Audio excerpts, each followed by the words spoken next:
Yo, how are you doing, folks? Welcome to episode 68 of the Simpa Life Podcast. Happy Valentine's Day out there, folks. If you are alone today, know that at least you're going to have me and my wonderful guest for a couple of hours of company. And there are probably close to 8 billion people now on this planet that are probably sharing a similar kind of mindset today. This is a false corporate holiday. You do not need to be told to love somebody for one day. There are 365 days to go out there, find connections, find meaning, find love and friendship. There's plenty of us out there. I don't know how I'm going to segue from that onto today's guest. So we're just going to jump roughly into it. Probably going to give you an idea of how we're going to go with this one. Today's guest is a repeat guest. He was originally on in December 2020, if anyone can remember that far back, number 6 episode, and he's now obviously 68, so it's been quite a hell of a lot has happened. So we're going to catch up on all the different news, views, and I suppose we'll get some reviews of what's happened over the past 12 months. He is a consultant neurologist, prescription cannabis specialist. Notice I said prescription cannabis. We'll circle back in that in a minute, folks. He is a public speaker, educator, as well as an author. He's the chair of the Medical Cannabis Clinicians Society. He is a director at Maple Tree Consultants, as well as the creator of the UK Cannabis Industry Council. He is Professor Mike Barnes. How are you doing, Mike? Hi, thank you for asking me, and happy Valentine's Day as well. No, you're the first one to say it to me, so I appreciate it. There you go. No, it's good to come back. I didn't realize it was number 6 now to 68. So you've had 62 guests progressing the sector since. That's good in many ways, that you've got so many people and so many points of view. So I'm glad to come back and update, I suppose. Depends what you're going to ask me. But far away. I love that. Sort of personal hesitation, but it's good. It's good. You know, there's going to be nothing too rough in this. As usual, I have my notes over here. They're quite a bit rough and ready as I threw this together last night after coming in from the chilling room. So I might be leaning over a bit rough to try and get my eyes on that. But I suppose first up, I guess we'll jump straight into it. Prescription cannabis. So I've noticed recently that the Cannabis Industry Council, which is, I suppose, the unified body of sort of consensus and knowledge and vision for the cannabis sector, have now renamed its former medical cannabis group as a prescription cannabis group. Can you tell us a bit about that? Yeah, well, I think it's a better title. I mean, since the medical cannabis scenario started back in 2018, it's been called just that, medical or medicinal cannabis. And I think quite rightly, people have been a bit confused with that. I mean, where does medical cannabis stop and adult use, call it what you will, adult recreational cannabis start? And there's a big overlap, clearly, between the two.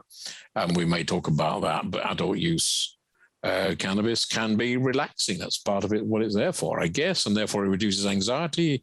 It helps sleep and such like. So is that medical? So I think, and I don't claim credit for this. You and I talked about it a few weeks ago. Kelly Seaman mentioned it. And I think a better, more accurate title for cannabis prescribed by a doctor, and that's the only difference, is just that. It's prescription cannabis. And that differentiates it from non-prescription cannabis, which can still have a medical value. And all the people who grow their own, they're growing it clearly for medical, or some of them growing for medical value. So I think prescription cannabis is a better title than medical or medicinal cannabis, absolutely. And that went through the Cannabis Industry Council executive group without any demur at all. It was, I think it's a title that now is accepted and indeed should be accepted. Excellent. Yeah, it's again, I'm not going to solely claim credit. Eagle-eyed viewers of this podcast will recognize a conversation that myself and Matt Hughes from my God, with so many acronyms. MedCan support. Thank you. We discussed it, and he said it, and I instantly kind of jumped and I went, ooh, because as soon as he said it, the scenario that popped into my head was something like benzodiazepine or gabapentin, which if you have it as a prescription drug, perfectly fine, you're cool. If you then get caught with it now with gabapentin, it's a scheduled drug, but it is exactly the same thing, but you wouldn't call one medical gabapentin and the other recreational gabapentin.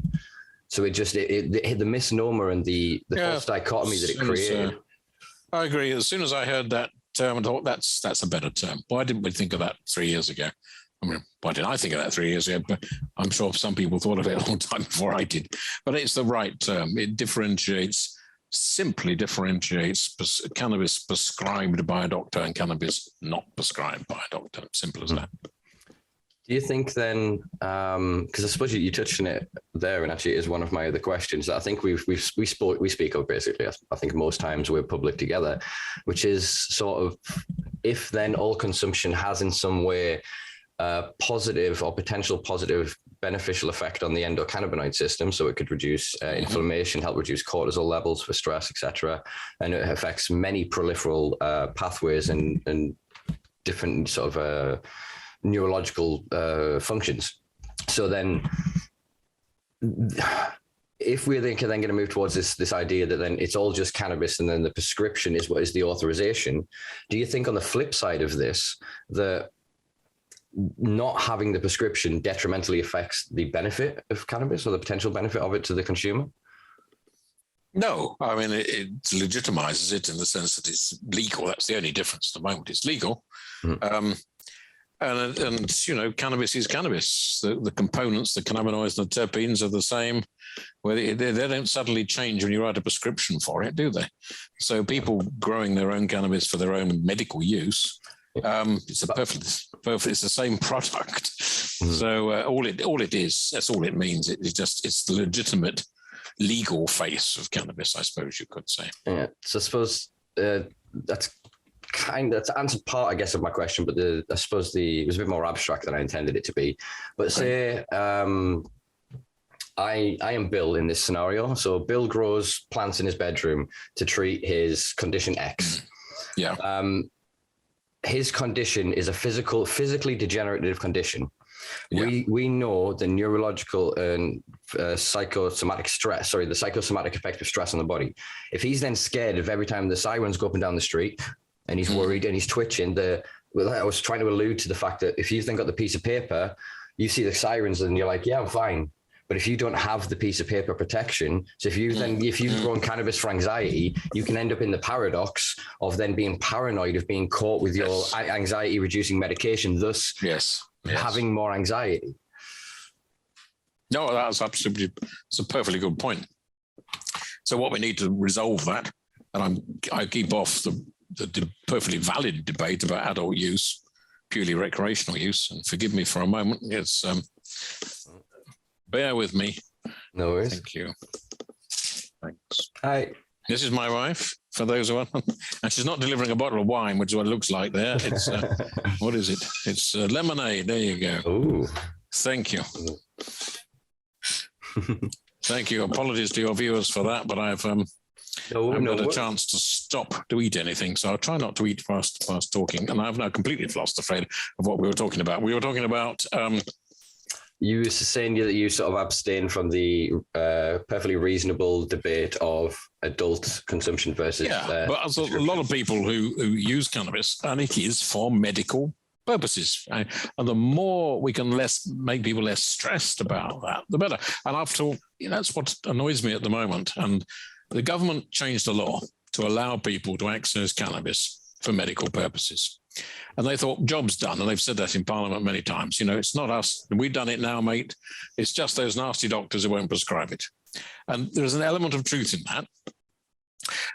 But there's an element of truth that the government could make it easier to get it on prescription free legally. And that's what should, as you know, as well as I do, and the viewers know, there's at least 2 million people in this country, at least 2 million, that's a conservative estimate, who would benefit from cannabis for its medical value. And we've now prescribed something like 12,500. So that's a tiny number. 12,000 set in isolation sounds a big number. It's not a big number because there's 1.9 something million more to go.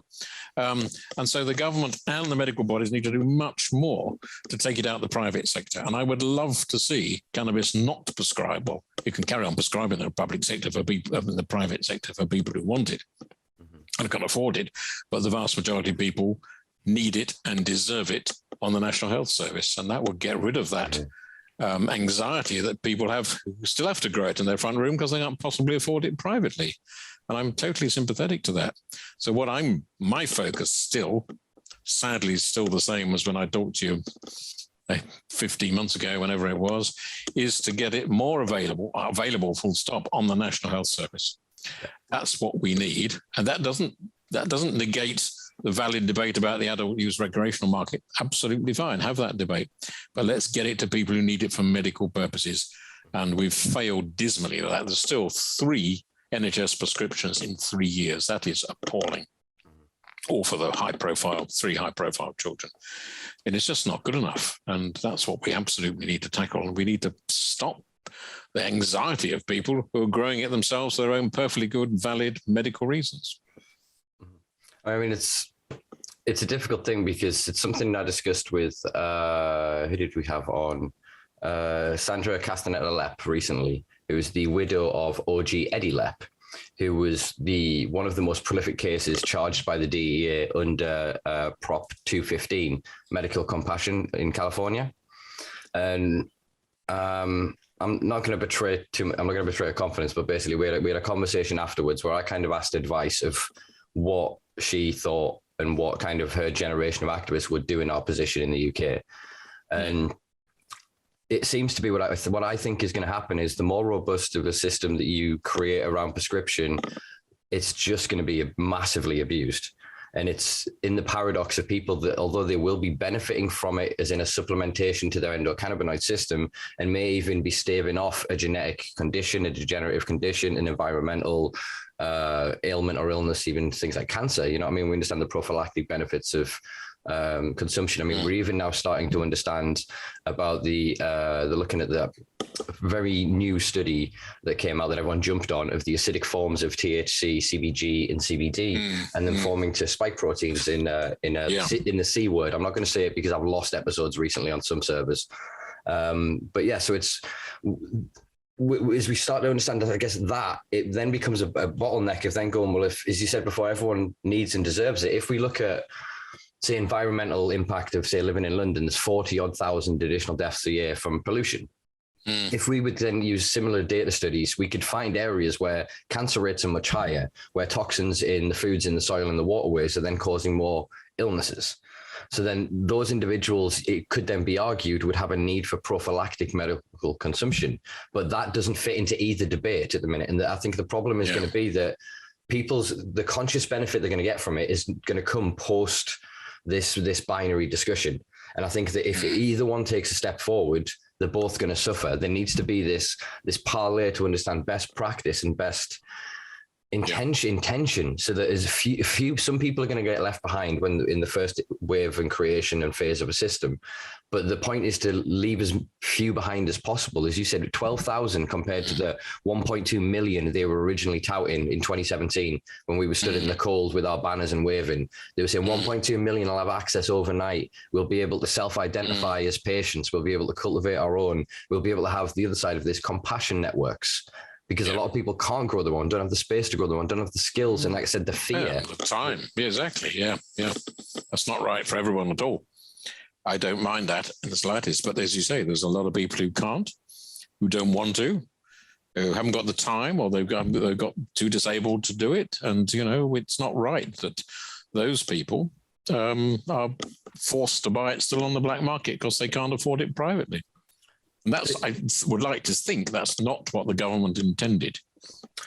I would like to think the same as well. I'm without jumping into too much at the minute because it's going to be a future live show from the Chilling Rooms. Hopefully, the time I've spent on Merseyside recently, things I don't know. I'm not going to put my tinfoil hat on. We're not going back to those days, people. But there's some conversations to be had about either purely coincidental or entirely causal relationships between certain sectors at the minute. And I think what they've done with the creation of the creation of this medical cannabis misnomer for the past several years has actually incentivized and empowered criminal elements. And I don't mean sort of Dave growing it down the street and selling a few ounces, or even, Mike and his couple of keys.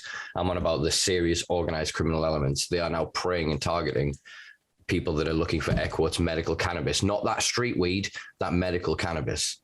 So again, in fact, all the publicity, frankly, about medicinal cannabis, which is great in many ways in the mainstream press, on the radio, on the television, actually all it's doing is driving more people into the criminal market.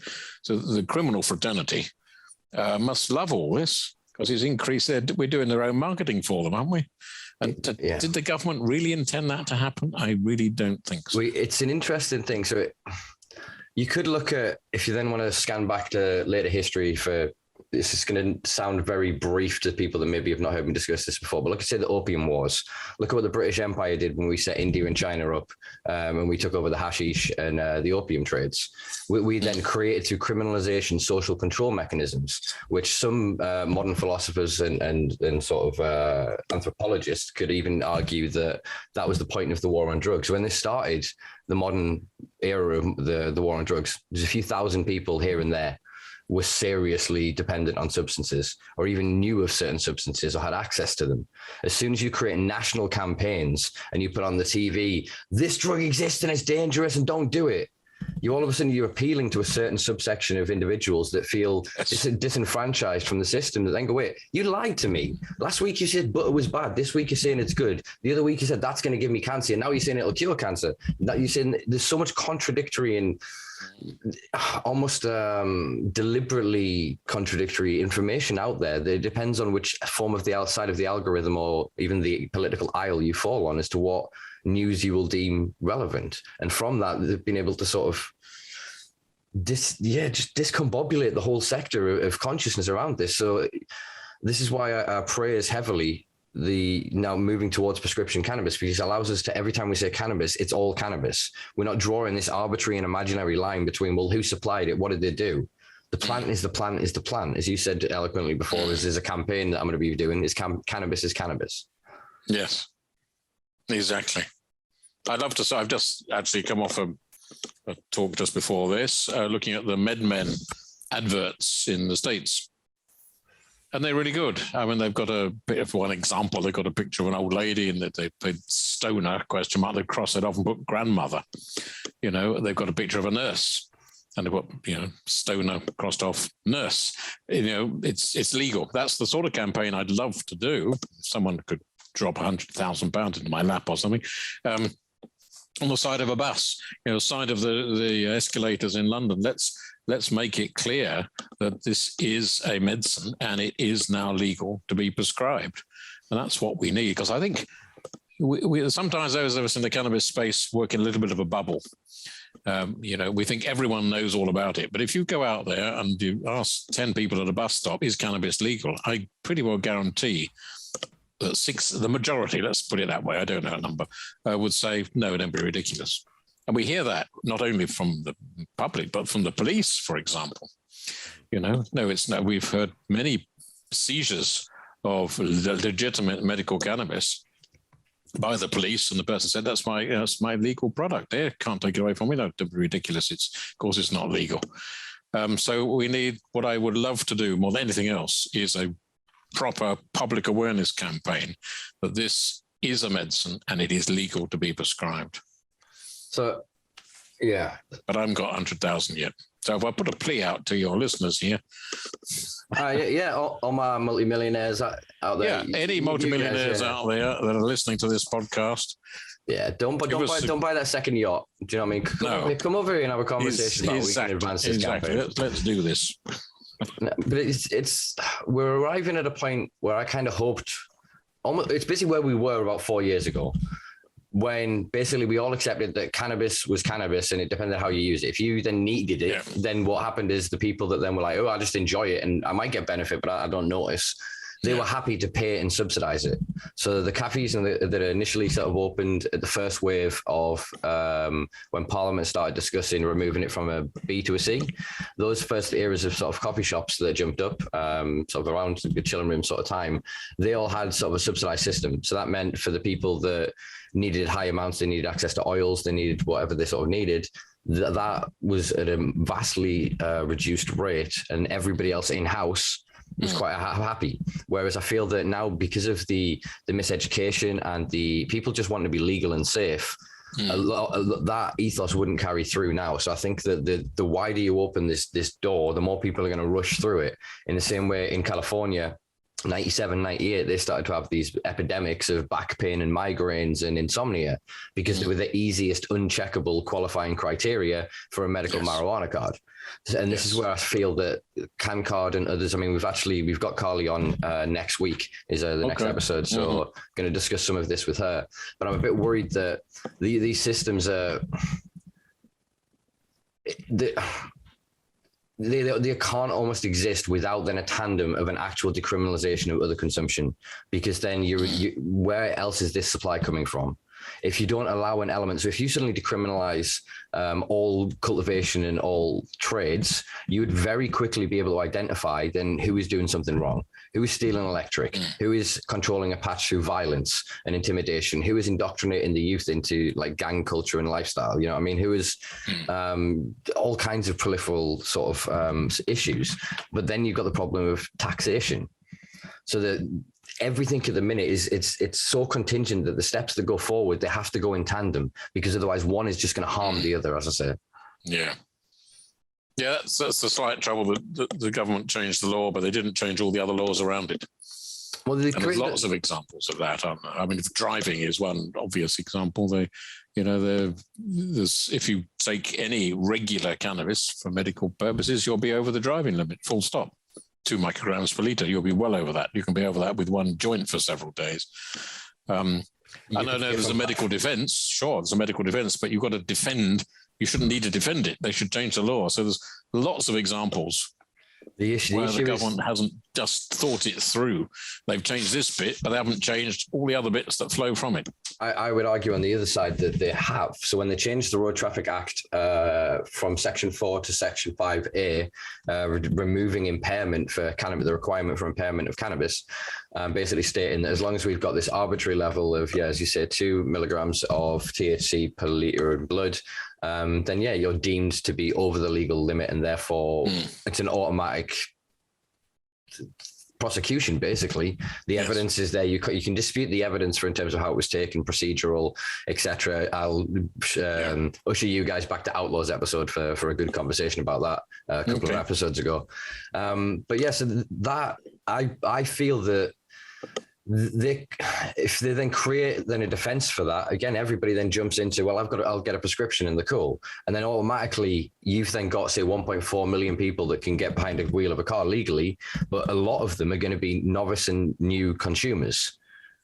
These are often people that don't know their own tolerances. They don't often know their own limits and levels. I mean, I'll even speak to some friends that have had incidences with edibles where they've eaten an edible, thought they were cool, several hours later, got in the car, and then with the metabolism, whatever else, they've then just it started to hit them funny, and they've crashed cars. And these are people that have high tolerances, that don't ever get, I'll say, I'm going to air quote here, silly stoned.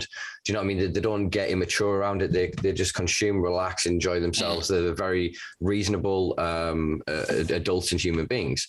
But they still get caught up by this. There's still then an issue that you have to be aware of this idea of impairment. And if there isn't a legal requirement for impairment, the people that are all of a sudden being given cannabis and told, you can drive, I think then potentially could pose a risk.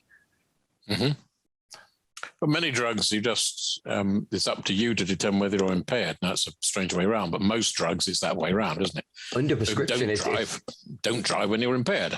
I mean, there's lots of pros and cons about that, but I think that's more sensible than an actual blood level personally. But then if they were to apply that, this is what I'm saying, is if they were to apply that ubiquitously to everyone that would qualify for a prescription, the rationale would state that you would have to apply that on the other side of it, because if then there's now legal defenses being explored, for example, for passive consumption.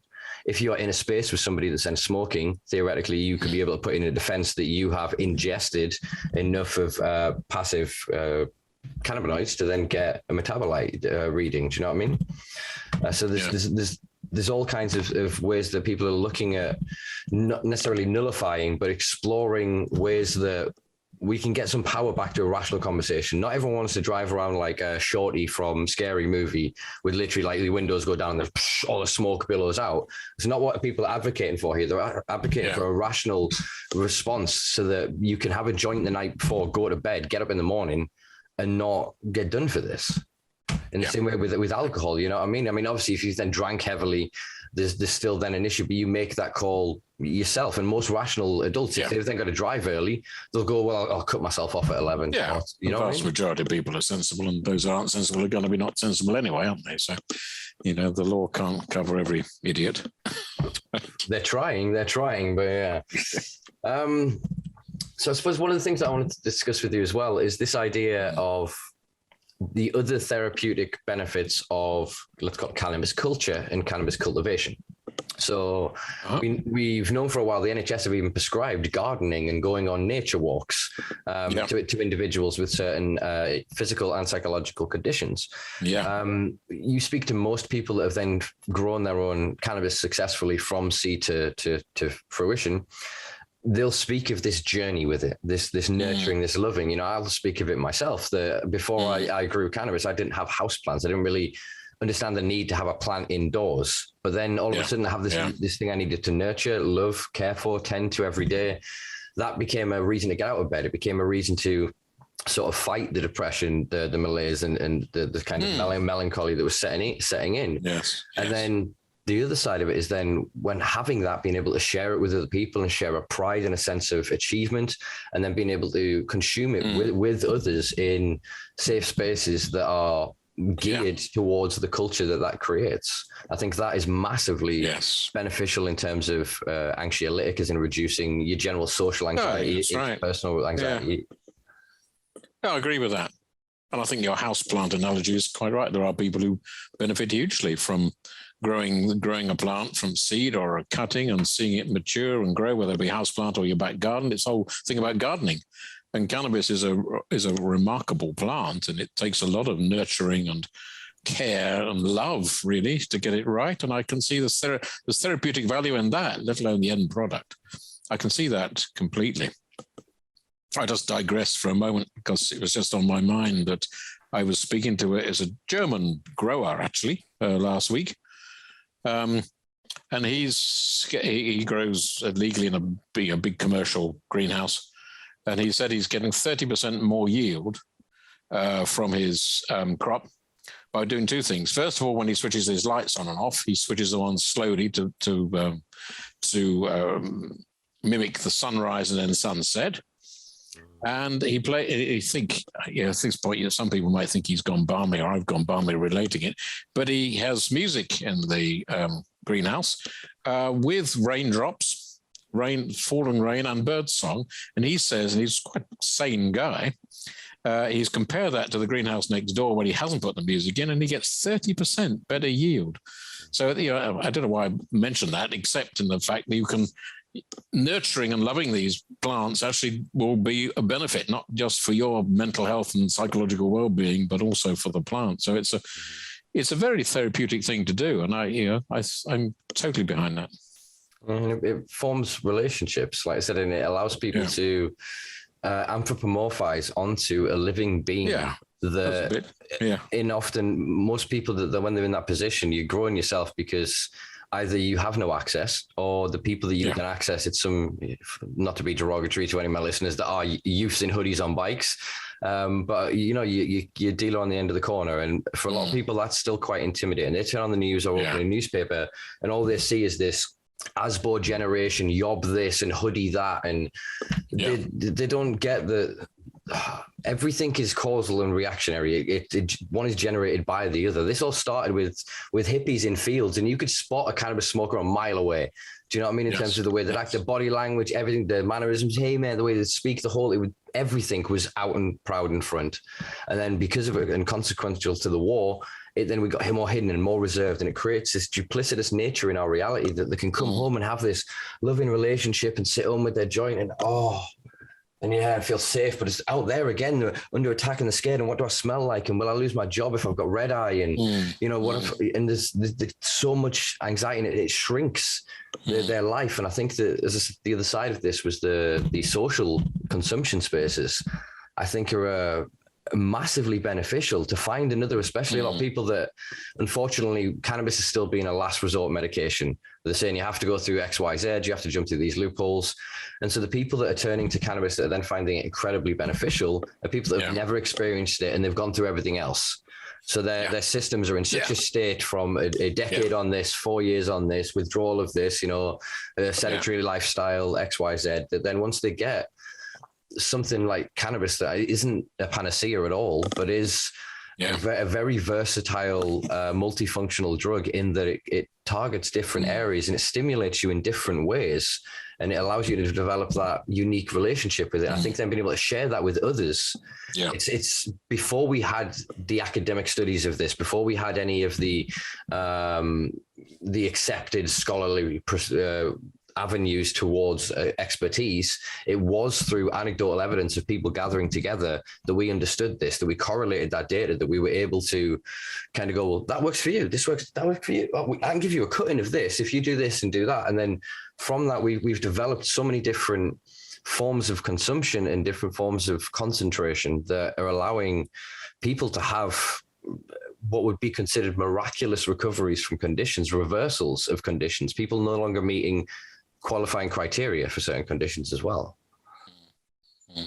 Yeah, it's interesting. And we shouldn't, the other slight divergence, we shouldn't forget the rest of the plant and its value for the environment these days, for carbon sequestration. I can never say that word.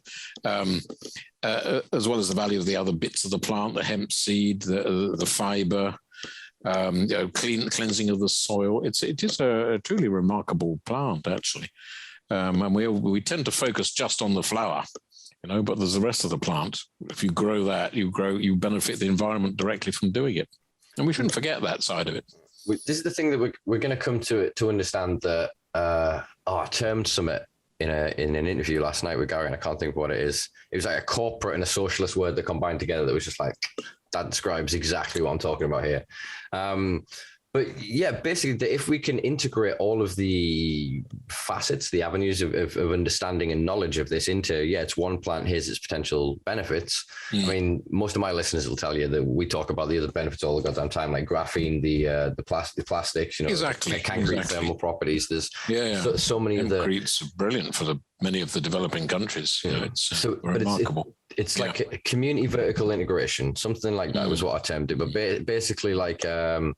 the idea that instead of corporate owned infrastructure that then is doing it for profit, so they bring everything in-house so that they secure profit at every level, you do this so the community gets benefit at every level. So the root systems, for example, they prevent deforestation if you leave them in the ground, because the diversity of the network, it improves mycology, which is massively important as we move into really understanding how our fungal friends connect the world and are really going to kind of frankly help us moving into the future, if we have a future at all. You've then got, like I said, the fibrous material can reduce us off things like cotton and other destructive textiles, especially things like nylon, which, whole conspiracy there about the DuPont family and then being partly responsible for original marijuana tax in America, but we'll jump into that in a future episode, I'm sure. Like you said, then the oils that then can be extracted, they can be taken to therapeutics. So then I do want to see a continuation. This is going to be maybe controversial or maybe make some of my viewers spit out their coffee, but I do want to see a continuation of this cannabis-based medical products for human consumption, because there are certain individuals that do not have capability to give you visceral response. They can't go, that helps this and affects this. They're not ever going to develop that personal relationship, or if they are, they're never going to be able to express it in a meaningful way to a clinician that's going to be able to help them maintain that and get the most benefit from it. Whereas with every other drug, they've gone through such vigorous standardization and testing that you can basically apply them blindfolded. Do you know what I'm saying? Within enough of a spectrum of surety and probability, that individual will have that response. So then ethically, that I'm talking about like people with like locked-in syndromes and stuff like that, people that have neurological development issues, the extreme side of the autism spectrum, and people that don't have cognitive control or best way to describe this. Do you know what I'm saying though? Just people that can't make that individual thing, and that includes children as well. Because again, I don't want kids walking into a dispensary in the future and be like, "Well, then get some of that Candy Kush, get some of that, get some of that." There's other ways we can work that out. So I think that needs to be ring fenced. Whereas a lot of adults, as you're starting to see around the world, when you have an adult consumption market and a medical or medicinal market that arises at the same time, most people still stay on the side of that adult consumption, because the relationship, the culture, the atmosphere that arises is so much more informal and direct feedback. They can literally, I don't like that, return it, go get another thing, and that night try it different. They're not having to jump through sort of the same sort of hoops. They're not having to wait in doctors' waiting rooms. They're not having to do, I know it's not necessarily the case over here with online consultation, etc. But the two very different approaches to the end result, but that journey matters, because it will change how they arrive at that end result. So even if cannabis benefits them, if they've then come to stand on this pedestal in their own mind of going, well, I'm safe, I've got my paper, and they're all druggies and bad people, and do you know what I mean? It does everybody a disservice. And I'm not saying that anybody in the prescription cannabis sector is doing that, but this is part of what the false dichotomy I was expressing that I'm glad we've resolved with this prescription versus medical conversation. No, I think you're right. There's a spectrum, isn't there? And there are people who want to medicalize it. I'm not talking about I'm talking about the patient side. They like to be told by a doctor, this is the thing that's suitable for you. Thank you very much, doctor. I'll take the prescription as the chemist. There are people who like that, and I respect that. There's people at the other end said, for heaven's sake, why should we medicalize this at all? I don't want to go and see a doctor in a white coat and say, I want to grow it myself, and I want to understand it myself, and it's my health and my body, and I want to do it that way. I think there should be room for both of those. But we shouldn't totally dismiss the medicalization of it, because some people will respond to that and benefit from it. And we shouldn't also dismiss those who want to go to the other end of the spectrum. I think there should be room for a spectrum of usage from a medical point of view. So then we need full spectrum policy. So this is something I think we did. I probably pitched this to you last time I had you here. Actually, my vision is turn the NHS, or partly of the NHS, into a cannabis cultivation kingpin. Literally allow them to dominate the UK sector and produce vast quantities of GMP, pharmaceutical grade, any acronym you want of it, authorization and accreditation, quality cannabis that's then out as it leaves the door. Some goes to adult, some goes to therapeutic. The only difference is the taxation. Because if we're then going to accept that all cannabis has therapeutic benefit, the only difference then, if we're saying, well, this has to be grown at this quality because it's for patients, why would we then, we're going to work? Why would you want a different quality for anything else? Yeah, exactly. And so then it's the other side of that is that when you marry that with the industrial application of this, why would then we cultivate millions of plants entirely for their fiber and miss the potential to extract all of those oils? Yeah, that is absolutely correct. That's one of the we're doing a lobbying project at the moment, and that's one of the lobbying things we're arguing strongly for, which is crazy. No one with any sanity can say growing hemp in a field and destroying the flower from that hemp, forcing them to burn it in the field, is any way sensible at all, particularly if you then allow the CBD products on the shelves of Boots and Holland & Barrett, all of which has to be imported by definition. That is just so mind-blowingly stupid that surely even our political colleagues can see the sense of changing those regulations. I think the ones that were how do I say this? Potentially, maybe hypothetically paid to either look the other way or just be convinced through lobbying that no, what we're doing is right. Because often I feel that a lot of the policymakers, they either fall into two camps. They're either naive and misinformed, or they're paid off to be misinformed. I mean, there's probably a good one out there every now and then, but I haven't looked into it too much. But yeah, it's. I see this vertically integrated industry that we move beyond. Again, that's my next tackle is hemp. So even in government licensing, it's in inverted commas, industrial hemp, low THC cannabis. You can't get a hemp license because legally it doesn't exist. If you look in the dictionary, it's an old English word. It doesn't actually describe anything in the modern language. Cannabis sativa L is the only accepted nomenclature for the collective body of cannabis in its sub-3 genus. So again, the more we understand that every time one of us points to anything cannabis, whether it be a CBD isolate, it be a t-shirt from the fibrous materials, a fat joint, a medical prescription, we can all see that there's cannabis, because again, when we then, oh yeah, hemp does all of these wonderful things here. Yeah, I couldn't tell you if these were grown from low THC cannabis or high THC cannabis, and nor could an expert, because it's irrelevant. The plant doesn't care or know.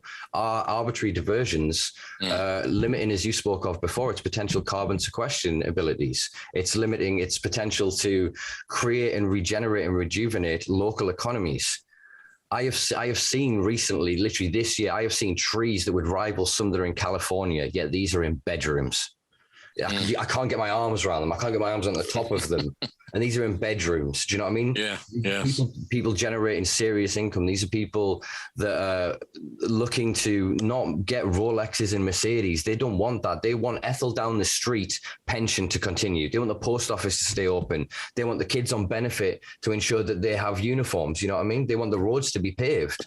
This idea that is often pitched, unfortunately, as again a false dichotomy from prescription cannabis patients, or not even patients really, but the industry or the sector, is that everybody in this black market, or as we prefer to term it, the legacy industry or the legacy market, are vicious criminals, and we're out there all trying to get you all addicted to drugs, and we're outside of school gates, and these are entrepreneurs. These are some of the most creative, wonderful, beautiful, compassionate, caring people I have ever met are drug dealers. And take that how the hell you want, people. I've traveled to innumerable countries. I have met people from all walks of life, all classes, all sectors, and all creeds. And honestly, the most genuine people, if a dealer like a dealer that I know, not just your runner, your middleman, but your dealer, you know what I'm talking about, you folks, your dealers. If they shake your hand and look in your eye, it's like an old school gangster thing. They don't break that.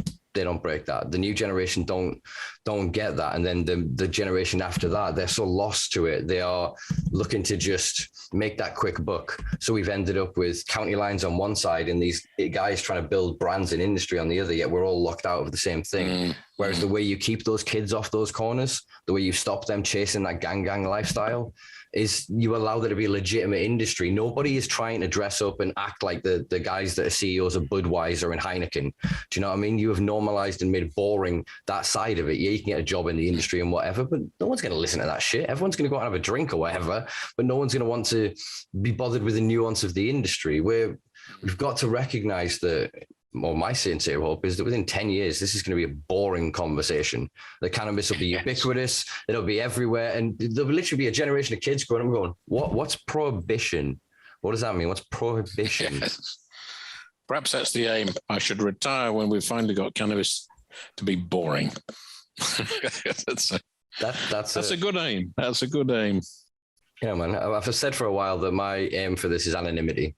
I want to just feel that I never need to just sit down and do something, because I'm driven by this niggle of I didn't write. And I'm happy to have those conversations and, lead a march, jump on a stage, do a podcast, write blogs, try and create a conversation and a discourse, because I believe that not one of us has the answers, not in the slightest, but I believe that coming together and having a reasonable conversation where we're not for moralizing, we're not demonizing, we're not coming from a classist perspective or from any other form of limited thinking, and we can actually see this for what it is. Because as you say, like you spoke before about the people who don't want to medicinalize at all, there is a major argument for a part of it to go, well, tomatoes or anything else, your relationship with food, you don't have to go and involve another individual. You can pay for a dietitian or somebody to come in and look at and help you build that.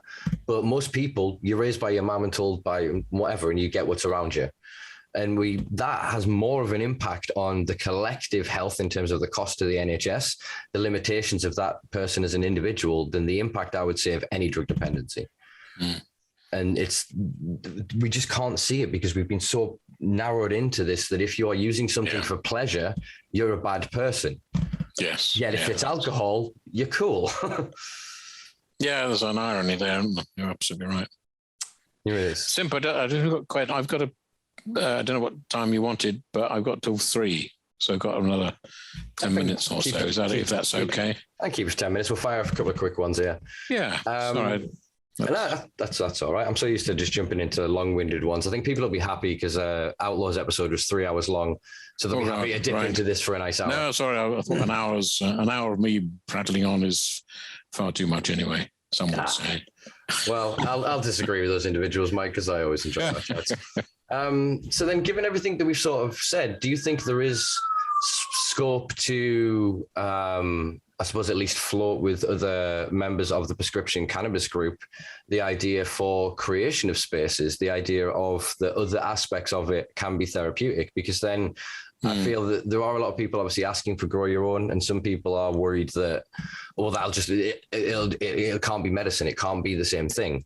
Whereas then I think that, as we've discussed, the creation of a social space where people can get together and normalize their own health choices. Personally, I'd be very relaxed about those sort of, so they have social benefit.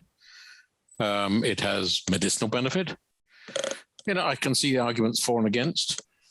The against argument is how can you make sure the quality and the safety of the product is there? But I don't think that's much of an argument. I think you probably can. There's people who've grown this for a long time who know how to grow it safely and grow it well. So I think the cannabis club concept, like they have in Spain, I think is a perfectly good concept. I'd be happy to open up a debate about that. There's so many debates we can open up in this space. I think in terms of lobbying and getting things moved on, we can't do everything at the same time. And if you ask 10 people who are interested in knowledge about this space to put 10 things in priority order, you probably get 10 different answers. My view is let's get the medical prescription side right first, because it's absolutely not right. We've said, 3 NHS prescriptions is not right. I would love to see that opening up to the NHS. That will be my priority first. I totally understand that other people have different priorities, and they say, well, why bother the NHS? You're medicalizing it. Yeah, but I suppose as a medic, it's not surprising I'm focusing on the medical side of it. But I totally understand and totally sympathize with the let's call it grow your own cannabis club concept. And I think that's absolutely right for some people, but it's not right. And I think everyone's got to admit it's not right for everybody. Some people don't want to do that. Others who do, fine, let them. My great philosophy in life, I think, is if you're not doing any harm to any others, do what you like. Indeed. I truly wish to see a world of adult responsibility, individual consciousness of that people are aware of their choices. They have the information to make an informed choice, and if they still choose to make a bad choice, well, that's on them. And if then they're that's what we've strived for generations, isn't it? Freedom of choice and freedom of speech. And if you give people the information to make their own choices, even if they're then bad choices, that's up to them. Indeed. We're getting very philosophical here, aren't we, Simpa? This is where we're going to have to get, honestly, in order to kind of defeat the current zeitgeist, as it were, the installed ideology. We have to build something that encompasses everybody from all facets of this, that are cannabis and not cannabis. Do you know what I mean? Because the impact of this is going to be hugely beneficial to the environment, to society as a whole. It's going to reduce binge drinking culture if we go for a full. But that's something we haven't. Society hasn't talked about enough. What are the upside, not from cannabis, but what don't you do? You get less smoking of tobacco. That's clear from some of the obvious internal experiments in the States, where one state's legal, one state isn't legal. There's less tobacco. Alcohol consumption goes down, and that in turn has spin-off benefits not only for health, but for society, violence in the streets, and car accidents, all sorts of things like that. My life as a brain injury rehabilitation person, I've seen so many people whose lives have been absolutely turned upside down by alcohol. And if we can reduce that, fine. I think there's a good case for the other benefits of cannabis, as opposed to its own medical benefits. Yeah. I suppose one more question I wanted to quickly re-ask you, because it is something that came up quite a few times as a result of the last time we had this conversation. Is the prescription cannabis sector still not worried about psychosis when it's prescribing? No.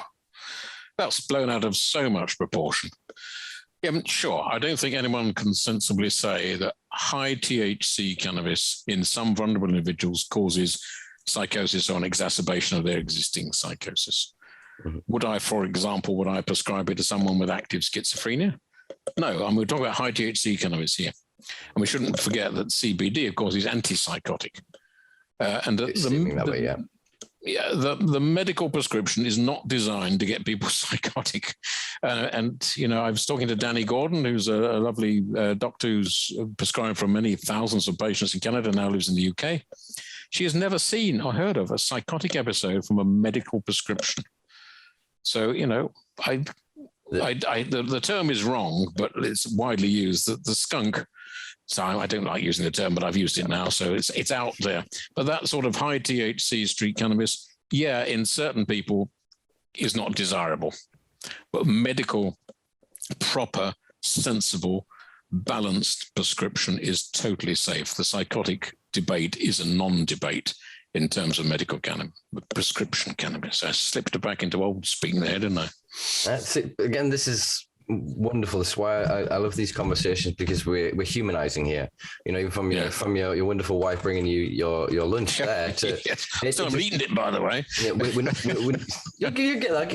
I'll let you go 5 minutes. Let you go 5 minutes. I got 5 minutes. I've eaten 5 minutes. So it just shows that I'm trying to challenge, I guess, some of the established kind of orthodoxy within the UK community and industry, because we seem to have got locked into these ideas that we have to be oppositional. Whereas what I want with these conversations and challenging the language, because it's often because of that language. Like I said, this way it's not too many cooks ruin the broth or the soup or whatever it is, if we're making a big enough batch. And it is literally for this. It's not for one sort of sector. As you said, certain things will advance ahead of others by the nature of our government and our current sort of cultural inclinations. But I think that having that roadmap allows others to feel comfortable that we're being supported, because in 2017, 2018, when we stood outside Parliament as the so-called recreational community supporting the patients, we were promised that they would keep that door ajar. And that's why we came out in the rain and we went, we'll promote you guys first. We'll help you. We've got your back. We'll stand there. Do you know what I mean? And so all I want is to help those people get rid of that kind of sense of disillusionment, disenfranchisement, and this kind of despair that they're being left behind, because it's not, this is still very new. It's still malleable. It's still open. And it's about making it's about making a big enough tent that we all get somewhere to sit, I totally agree. And there's been too much division, argument, and there still is, and always will be to some extent, but so many big range of opinion. But ultimately, we're actually all on the same side. We want cannabis to be available for those who need it, however you define need. And some are coming in from big cannabis background, pharmaceutical type background, wanting to make a lot of money for their shareholders. That's one side. And the other people are just saying, to hell with all that. I just want to grow it myself in my back garden. And those sides, and the ones that I don't think those sides will ever quite meet, but at least be attuned to the other people's opinion, embrace those opinions, and intellectually you can see a case for both sides, and let's just join together. And that's partly what I did when I formed the Cannabis Industry Council. And some would say, well, the term's wrong. It's industry. We don't want an industry. So you can argue endlessly about semantics, but basically we brought that together to bring those diverse views together so we can mold it and influence those we need to influence, which is mainly government and the doctor bodies and the medical side, to just pull together. And it's self-destructive to keep arguing amongst ourselves. There's nothing that the politicians like more than a divided lobbying. Because they always get your act together and come back to us when you know what you're talking about. And that's what I'd love to see. I'd want to try naively, perhaps, to get these diverse opinions brought to point in this, let's say, point in the same direction. Not agree with each other, but point in the same direction. Indeed. Or just make it. I'm hopelessly naive. I've got to nearly 70 now, and I'm still hopelessly naive. So you're an endless optimist, and I think that's one of the things we share in common. I think I've got to be an endless optimist in this space, haven't we? Indeed. It's the only way you have legs. So yeah, I think it is just we build that larger table, and as long as there is respectful discourse, I think every voice is there. If you're just going to shout down the house, exactly. Let's respect each other as well, and that's what I dislike about social media in many ways. It's so easy for people to be just damn sight rude to each other all the time. Let's have a sensible, polite, and respectful debate, even if you come from a totally different ethos, a different paradigm, whatever you care to call it. Yeah. So the social media's got a lot to answer for as well, I have to say, but that's a different debate for a different day. Indeed it is. And I think my final point on it will be that I understand the anger. I understand the grief. I've been there, and in some ways I still get incensed and enraged, and have to kind of check myself when I'm doing a podcast or I'm speaking, because I feel it. I feel it and I can get it, but we have to articulate it and get it together so that we can actually, as we said before, point to the same thing and understand what it is, because until then we're all just a bunch of monkeys in a room pointing at an object going, Once we know what it is, we can pick it up, we can understand it, we can truly move forward with it. And I think we're on the precipice of that this year, where we're either going to fall the wrong way and we've got another 10 years of Bojo's plan of the war on drugs, or we fall on the other side of it and accept that actually, not just cannabis, but most of the entheogenic psychedelic compounds have benefit, and that actually a decriminalization of all drugs would have benefit on society and individuals. And we're on that knife edge, and I think that these conversations give us the weight to fall the other way. I agree. Well, Simpa, I've got to go to this other call, and as ever, it's a pleasure to talk to you. I'm happy to donate another 60 episodes. Ask me back whenever you like, and we'll explore a lot of other things there are to explore. Indeed. Since I only managed to rob you for an hour, I think we might make that 30. We'll get you back soon. All right. But 30, but I'll come back for episode 98 then. Done. Yeah, sweet. We'll get it in the day. All right. It's been a pleasure, Mike. Honestly, thank you very much. It's a pleasure to talk to you as ever, and your listeners. Thanks a lot. I'll have my lunch. Indeed. Feel free to drop out. I'll do housekeeping and wine. All right. Lovely. Thank you, everybody. Thanks, Simpa. See you soon. Great to see you, brother. Peace. Bye. Well, folks, that was Mike Barnes, Professor Mike Barnes. I do enjoy conversations with him. Probably he's shown a little bit of a lacking of my professionalism there. Probably should have asked him how long he had there. I made the assumption, we've written in the margins of my notes there, that I've got 2 hours. So that's why I was lackadaisy, sort of meandering through my points and not really sort of getting as concise as I could have if I'd have known it was only an hour. There's quite a few questions there, actually, I did want to ask him. Didn't actually ask him the usual question, what does the year hold for you, the year ahead? Didn't get to ask him what he thought of regions around the world and their various models. So again, we're gonna have to get him on pretty soon. Concentrates as well. Wanted to ask him about Shire, all those sort of things, but he kind of answered that, I think, towards the end, when he was saying about high THC and potential vulnerability towards certain individuals that are susceptible and have a predisposition towards certain psychosis or psychotic type illnesses or afflictions. But that was Mike Barnes. That was a pleasure. Check him out in the links below. I think we'll include was he from Medical Cannabis Clinicians Society, Maple Tree, and the CIC, which, as we kind of touched on, has recently just launched the Adult Consumption Spec Group, which you may have seen on social media, is now being chaired by the wonderful Dr. Callie Seaman. We will have her on again very soon. I think it'll be our third appearance on this podcast to discuss her plans for the future and what this means. But it's good to see that the Cannabis Industry Council have now created a space for conversations, or at least scope for a conversation of what models to include in terms of social consumptions. There'll be then obviously conversations about grow your own, about trade, sales, gift economy, all the other kind of beautiful, novel ways that we kind of nullified the law in America and Canada and other regions. So exciting times ahead, folks. Please do like, share, subscribe, check us out on all social media platforms at Simpa Life. And as I said before, it's Valentine's Day. All right, so it is for the day you're watching this. So whatever other day, I still love you, and I still hope you find somebody that lights up your soul and gives you that fire in your belly and gives you a reason to strive, to work hard, to find the means and ability to make a home for them and yourself. So you go find that, little folks. Peace and love. Oh, Patreon and shit, money in thing, coffee. You know what it is.